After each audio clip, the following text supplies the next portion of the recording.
KW Continente presenta los análisis y comentarios del ingeniero José Isabel Blandón y Fernando Correa. Muy buenos días, Panamá. Hoy es lunes 28 de diciembre. Otrora día de los santos inocentes, pero yo creo que de inocentadas nada. Una pandemia fuera de control en nuestro país y un nuevo encierro. Atención, porque esto pues no pinta bien. Los primeros 14 días de enero serán de encierro total para las provincias de Panamá y Panamá Oeste. No fueron muchas las explicaciones que dio el ministro Sucre ayer, pero durante el día se van a ir. ¿Qué va a pasar con bancos? ¿Qué va a pasar con supermercados? Bueno, se entendió lo de los supermercados, pero el resto del comercio, y no se habló qué va a pasar, por ejemplo, con nuestro sistema bancario. Un día también en el que, ¿qué debe pasar en nuestro país esta semana? Recuerden que ahora el toque de queda no es a las 7, los negocios deben cerrar a las 5 de la tarde para que todo el mundo esté en casa a las 7 de la noche.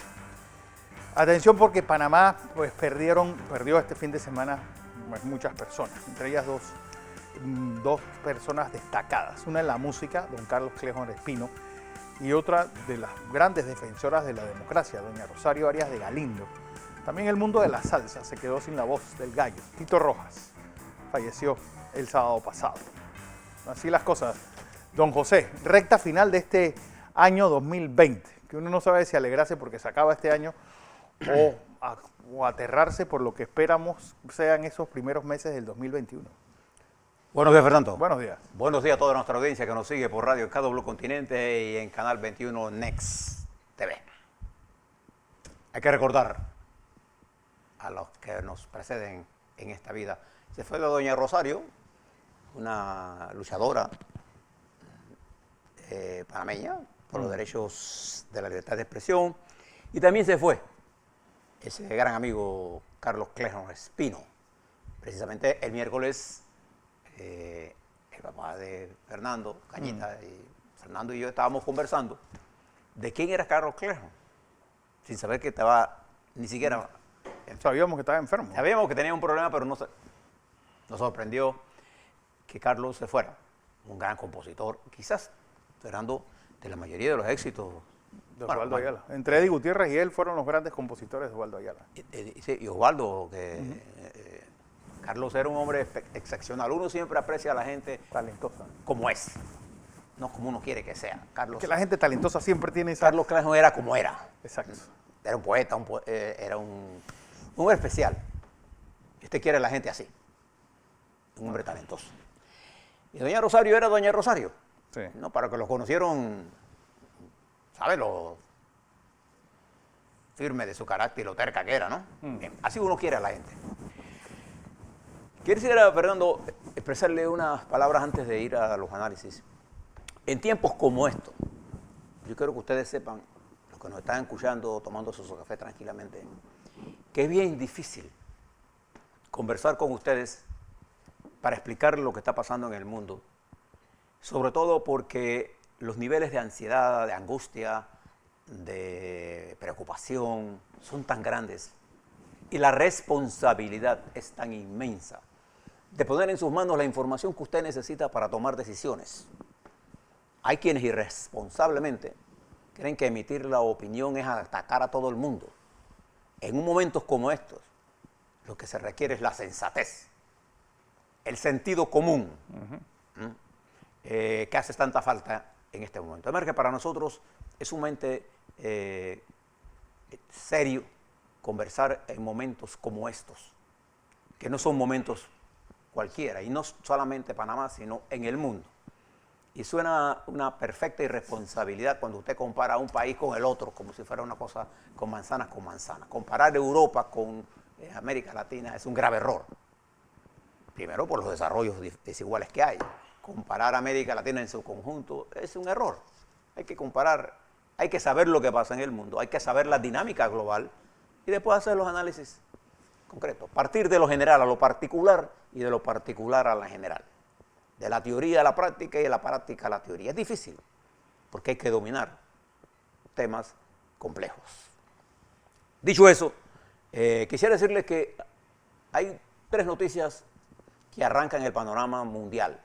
Uno, el atentado en Nashville, en Tennessee, en la que ya los Estados Unidos ha identificado a el terrorista que tomó esa acción que destruyó 40 edificios, particularmente el del AT&T en el centro. ¿Usted conoce Nashville? No. Bueno, es una ciudad que es la ciudad La capital de la música. Exacto. Por allí era ese gran artista Elvis Presley. Graceland, estaban Anthony afuera de Nashville. Quinn Warner es el blanco, es un blanco de 60 y tantos años, ermitaño, según la información, que manejaba la camioneta esta especial que explotó en el downtown, en la ciudad más antigua, la parte más antigua de la ciudad de Nashville, produciendo la destrucción de más de 40 edificios. Hay heridos y el FBI piensa que él murió allí y que él es el responsable. Este es un hombre que tenía una obsesión con las telecomunicaciones que estaban espiando a los Estados Unidos. Todavía no se sabe mucho y lo sabremos cuando nos empleen. Eso creó una situación porque se trata del corazón de uno de los países, del corazón no, de una ciudad importante en un momento tan complicado como este.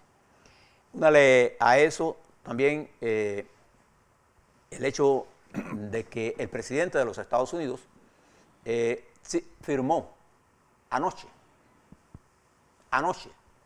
la ley que permite llevar un alivio a los ciudadanos norteamericanos, a las empresas pequeñas de los Estados Unidos, a los desempleados de los Estados Unidos, con la ayuda de 900.000 millones de dólares, que es una gran cantidad, pero no solamente esto, sino se trata de otras ayudas dirigidas, por ejemplo, al problema de la vacunación masiva, etcétera. Una ley que había sido consensuada con mucha dificultad entre las bancadas republicanas y demócratas de ambas cámaras. El presidente se dio el tupé de irse para allá, para Florida, y no la firmó sino hasta anoche, a última hora. Y esto va a retrasar el pago que deben tener las familias.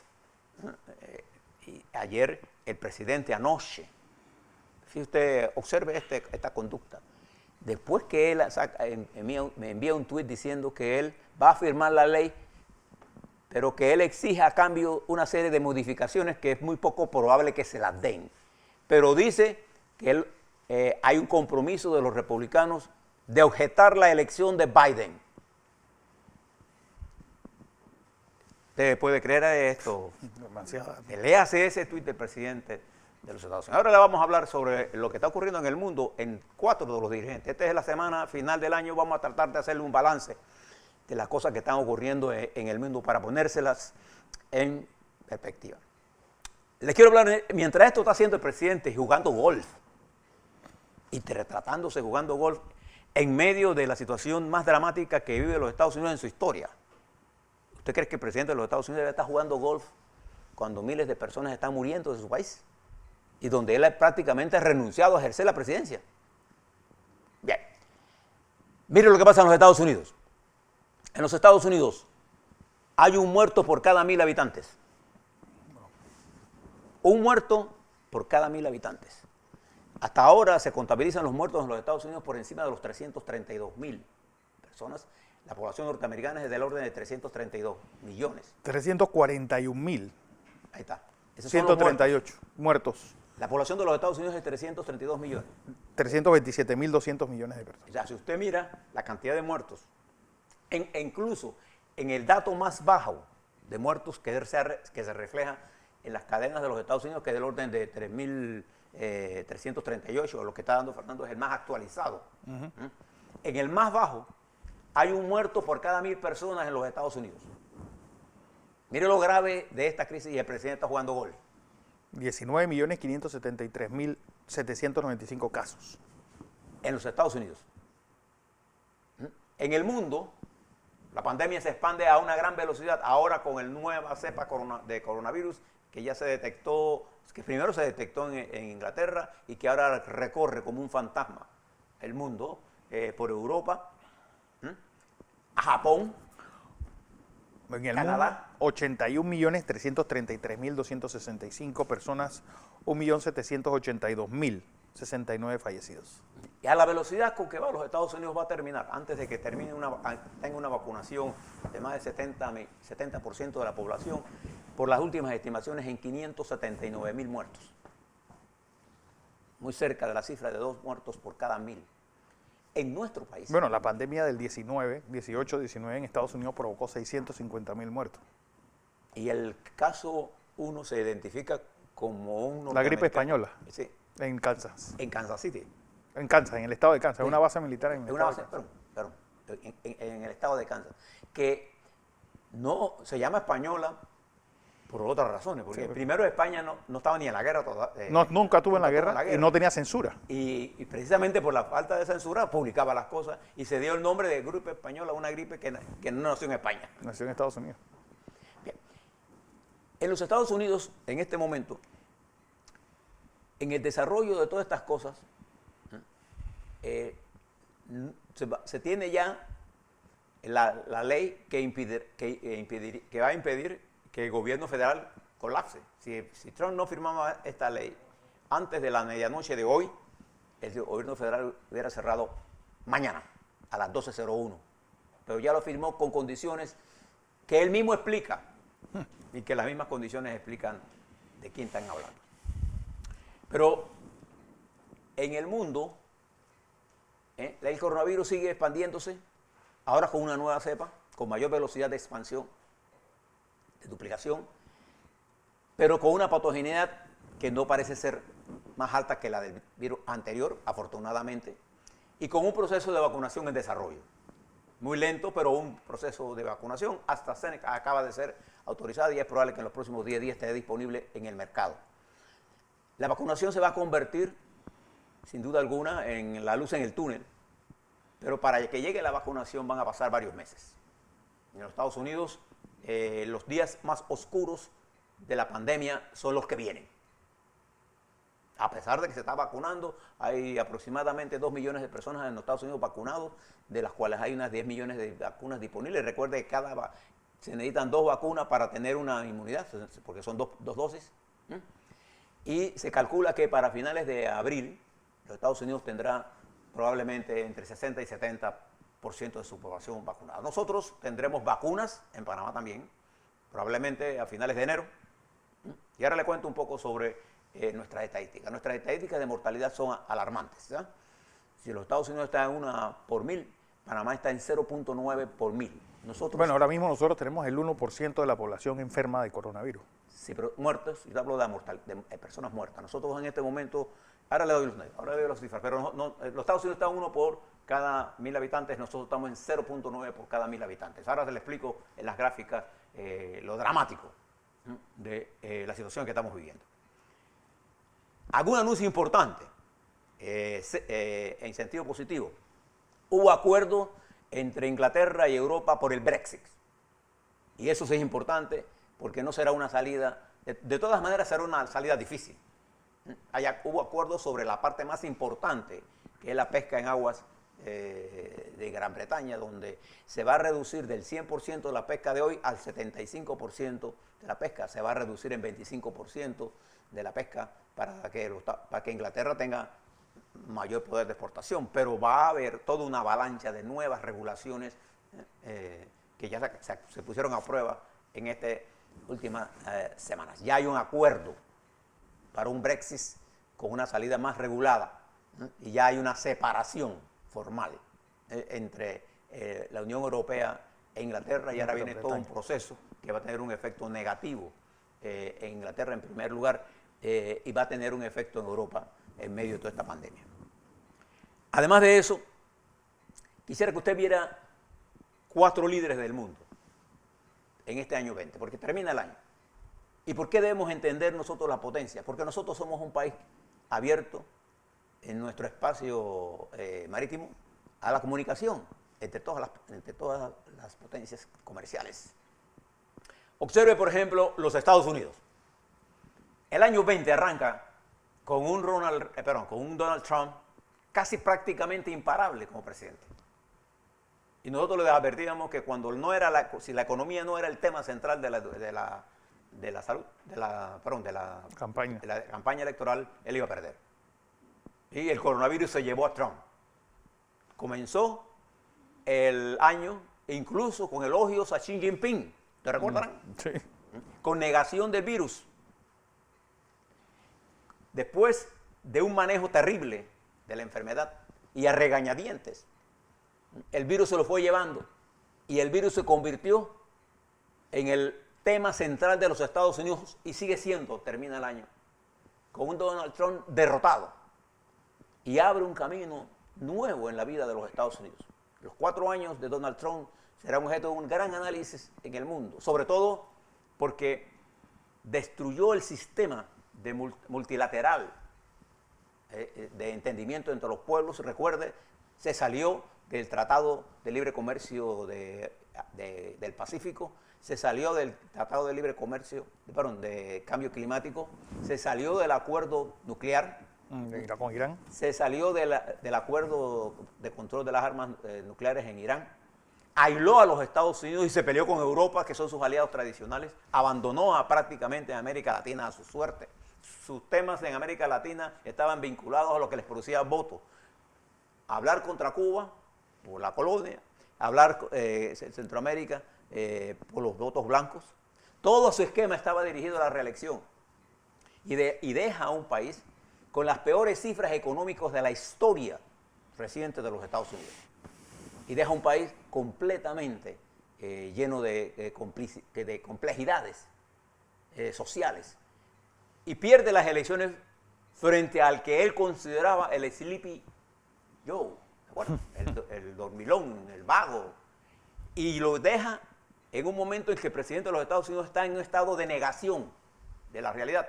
Y él dice haber llegado a un acuerdo con los legisladores para hacer el último intento, según él, de parar el fraude que nunca ha podido probar en ningún tribunal de los Estados Unidos.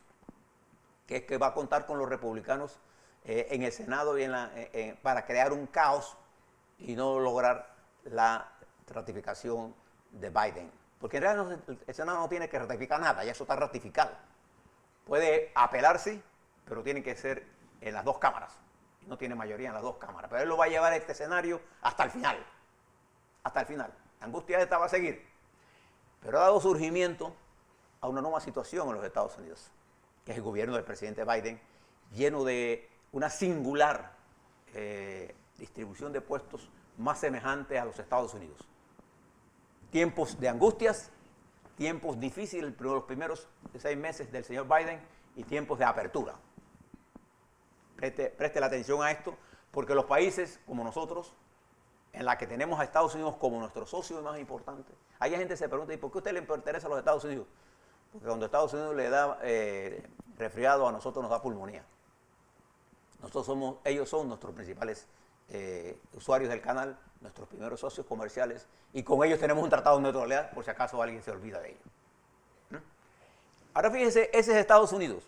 Mire Vladimir Putin, en otro extremo. Vladimir Putin arranca el año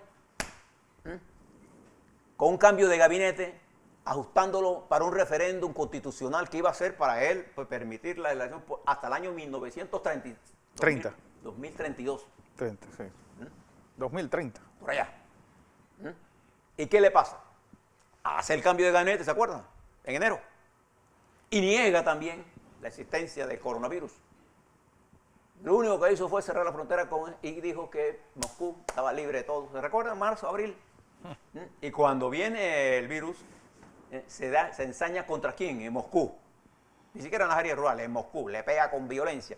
Hoy Rusia tiene más de 3 millones de casos positivos y sigue siendo el segundo país, el tercer país más infectado del planeta Tierra. Y todo el poder de Putin ha quedado rezagado por la fuerte impacto que esto ha tenido en la economía rusa, la caída de los precios del petróleo. Recuerda que este año vivimos una caída en la que a usted le pagaban por llevarse petróleo. ¿Recuerda de eso? Toda esta caída del petróleo, toda la situación de la economía rusa ha desdibujado los planes expansionistas de Donald Trump, de Putin. Y esta amalgama entre Trump y Putin, los dos, uno derrotado y el otro derrotado por la realidad, pero con el poder nuclear que tiene y tratando de tener influencias que cada vez se desvanecen en sus manos. Ahora trasládese de estos dos hombres a China, a la China de Xi Jinping, la China donde salió el coronavirus, en la provincia de Wuhan, en donde las medidas que tomó China, aparte de cerrar rápidamente las redes sociales y la comunicación, nosotros sabemos muy poco de la realidad dentro de China. Pero ahí se da eso y se da el bloqueo, la cuarentena, y no es la cuarentena de más de 50 millones, no, la cuarentena por casa. Nadie salía de su casa, punto, con llave. Y el país que comenzó con miles y miles de muertos y llegó hasta 83.000, ¿cuántos muertos tiene la República Popular China? Usted se va a dar cuenta que es de los más bajos. No, es más, este fin de semana, y se lo recomiendo que haya en YouTube, un video de un muchacho que se presenta como chino panameño residente en China y explica por qué, porque este fin de semana pues, se logró el récord que Panamá tiene exactamente la misma cantidad de casos de fallecidos que China. Pues, y China termina el año con 86.976 casos. Por allá por abril están 81. ¿Sí? 81.000. Xi Jinping tiene la virtud de que la economía china es la única economía del grupo del G7 y del G20, perdón, que ha crecido y que va a terminar el año con un crecimiento positivo en 5%, lo que le lleva a China a pensar que ellos pueden ser la principal potencia del mundo allá por el año 2028, porque el efecto del COVID en la economía norteamericana se hará sentir por los próximos 5 años. Presten atención a esto, porque China es el segundo usuario del canal de Panamá y es un socio comercial de nosotros importantes, pero que las reglas del juego para poder hacer negocios con China tienen que estar ampliamente claras para ambos. Y el último que le quiero hablar en el día de hoy, porque tenemos todos los días para hablar de esto, es de Boris Johnson, que también arranca la pandemia. Le voy a hablar de Bolsonaro, no se preocupe. Boris Johnson arranca la pandemia, Fernando, ¿se recuerda? Negando todo. En la negación, que este virus es joven, que no sé qué. La misma teoría que tenía el presidente Trump, Vladimir Putin, que tenía Boris Johnson, las dirigentes mujeres de este mundo, entre ellas Angela Merkel, la señora de Nueva Zelanda, la de Finlandia, son las que mejor desempeño han tenido durante esta pandemia. Pero Boris Johnson aparece negando todo. Y cuando el virus toca con fuerza a Inglaterra y lo toca a él, ¿se acuerdan? Que estuvo hospitalizado, con oxígeno, él salió diferente, pero conservador, toma medidas a medias, y el manejo que Boris Johnson ha hecho del virus no es de los mejores en Inglaterra. Como consecuencia, el peso específico de él, que surgió como la alternativa a la señora Theresa May, su fuerza, su poder autoritario que demostraba, ha quedado reducido, aun a pesar de un Brexit que haya llegado a un acuerdo. Y falta ver todavía qué hay detrás de esos acuerdos. Entonces tenemos una Inglaterra que va a sufrir muy duro con la salida y con las restricciones de desarrollo económico que le ha impuesto COVID. Entonces tenemos el mundo, unos Estados Unidos con un crecimiento que no va a pasar del 1.6%, una Rusia atacada por un dirigente que incluso se da el tupé de decir que si ellos hubieran querido matar Orbán y eso, ya lo hubieran matado. Sí. Un Xi Jinping con crecimiento, con más poder, a una situación en Inglaterra divorciándose en el peor momento.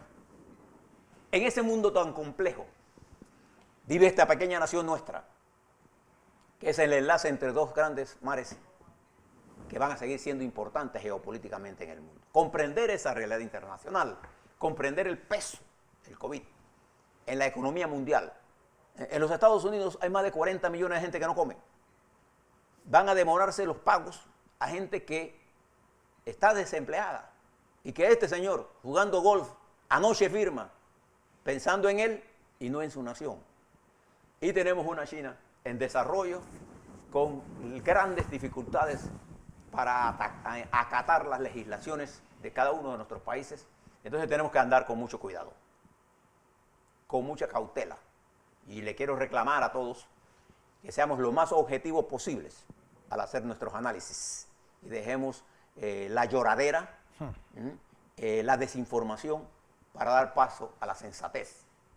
Estos no son tiempos cualquiera.